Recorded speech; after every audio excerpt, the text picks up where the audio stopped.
ஹல்லேலூயா. ஆண்டவருக்கு மகிமை. ஒரு சின்ன தியானம். 40ஆம் சங்கீதம் அதனுடைய முதல் வசனத்தை நாம் வாசிப்போமானால், தாவீது தன்னுடைய அனுபவத்தை இவ்வாறாக எழுதியிருக்கிறார். கர்த்தருக்காக பொறுமையுடன் காத்திருந்தேன், அவர் என்னிடமாய் சாய்ந்து என் கூப்பிடுதலை கேட்டார். அல்லேலூயா. காத்திருத்தல் ஒரு தேவ பிள்ளையினுடைய வாழ்வில் ஒரு மிக முக்கியமான அனுபவம். தீர்க்கதரிசி எழுதும்போது அவர் எழுதுகிறார், தாமதித்தாலும் காத்திரு. வார்த்தை அப்படிதான் இருக்கு. காத்திரு அப்படின்னு சொல்லி நம்ம என்ன எதிர்பார்க்கிறோம்? ஆண்டவர் உடனே என்னுடைய ஜெபத்திற்கு பதில் கொடுத்தால் நலமாயிருக்குமே என்று எதிர்பார்க்கிறோம். அல்லேலூயா. இஸ்ரவேல் ஜனங்களுக்கு மோசேயின் மூலமாய் ஒரு வார்த்தை கொடுக்கப்பட்டது, இன்றைக்கு கர்த்தர் உங்களுக்கு செய்யும் ரட்சிப்பை பாருங்கள். டைம், டே சொல்லப்பட்டு விட்டது. அல்லேலூயா. நாள் குறிப்பிடப்பட்டது இன்னைக்கு. அப்போ அவங்க பெரிய லெவலில் என்ன செய்ய வேண்டாம், வெயிட் பண்ண வேண்டாம். பார்வோனை குறித்து அவனுடைய சேனைகளை குறித்து கலங்கின போது ஆண்டவர் அவங்கள்ட்ட பேசுகிறாரு, ஒன்றும் பிரச்சனை இல்லைப்பா, இன்னைக்கே முடிவு வந்துருன்ட்டார். இப்படி நமக்கு ஆண்டவர் நம்ம ஜெபத்துக்கு பதில் கொடுத்துட்டா பரவாயில்ல.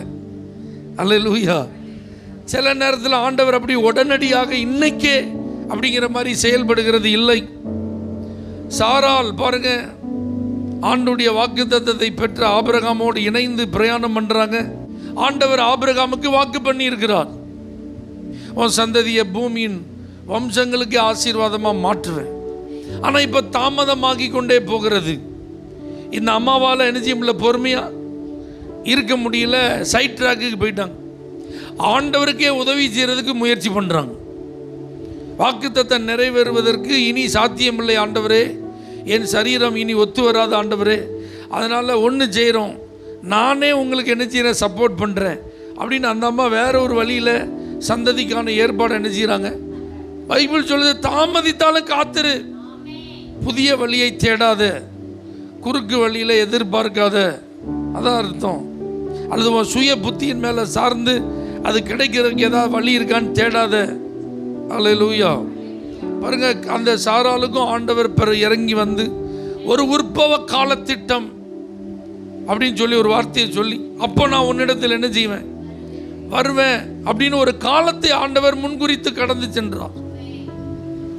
அப்ப தேவனிடத்திலிருந்து பெரிதாக நாம் ஏதாவது பெற வேண்டுமானால், எதிர்கால நலனை கருத்தில் கொண்டு கர்த்தர் செய்ய போகும் அவருடைய மகா பெரிய திட்டத்தை நம்முடைய வாழ்வில் அவர் நிறைவேற்ற ஒரு காரியத்தை செய்யும் போது சில வேளைகளில் நாம் அதற்காக காத்திருக்க வேண்டியது எப்படி இருக்கு, அவசியமாக இருக்கிறது.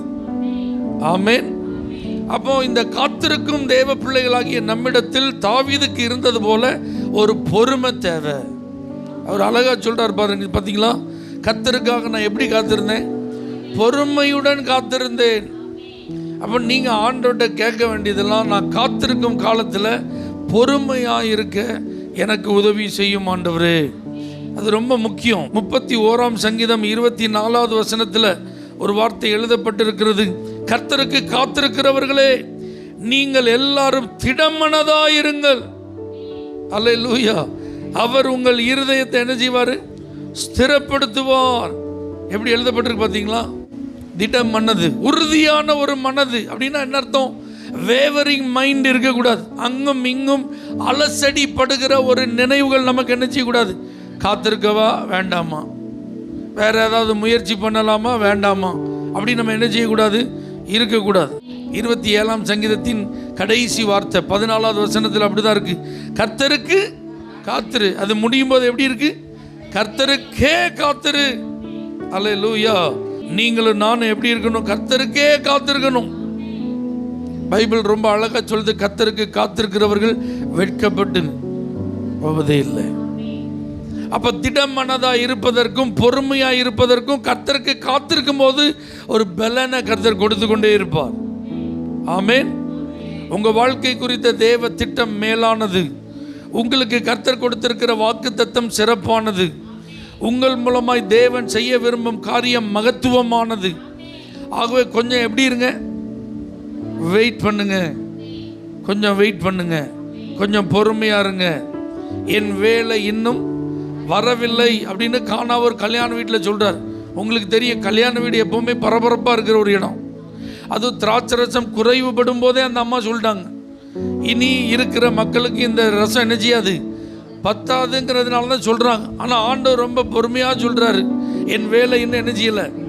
அப்போ கர்த்தருக்கு காத்திரு அப்படின்னு ஆண்டவர் சொல்லும்போது நாம் அவசரப்பட்டு ஏதாவது செய்வதற்கான சூழ்நிலை தான் அங்கே என்ன செய்யும் இருக்கும். நாம் பொறுமை இழக்கக்கூடிய ஒரு நிலைமை தான் அங்கே என்ன செய்யும் இருக்கும். இந்த நேரத்தில் செயல்படாமல் வேற எந்த நேரத்தில் செயல்பட அப்படின்னு நியாயமான சில காரணங்கள் சொல்கிற மாதிரி தான் என்ன செய்யும் இருக்கும். ஆனாலும் கர்த்தருடைய வேலை என்று ஒன்று இருக்கிறது.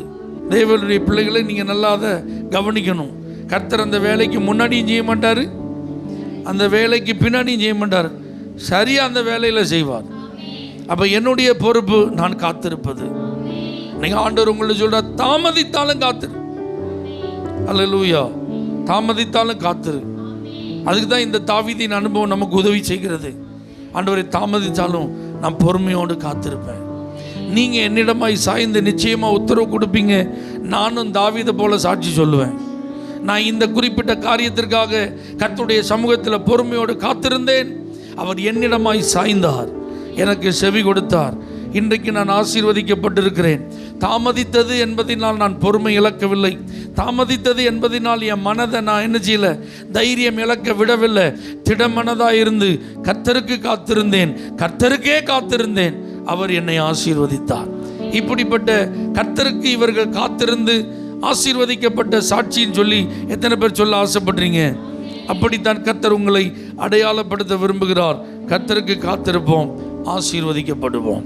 பரிசுத்த பிதாவே, சர்வ வல்லமையுள்ள ஆண்டவரே, உமக்கே காத்திருக்க எங்களுக்கு நீ கிருபை தார். இயேசுவின் நாமத்தில் பிதாவே. For prayer contact Pastor J. Kumar, El Shaddai Ministries, 9500252586, Surandai.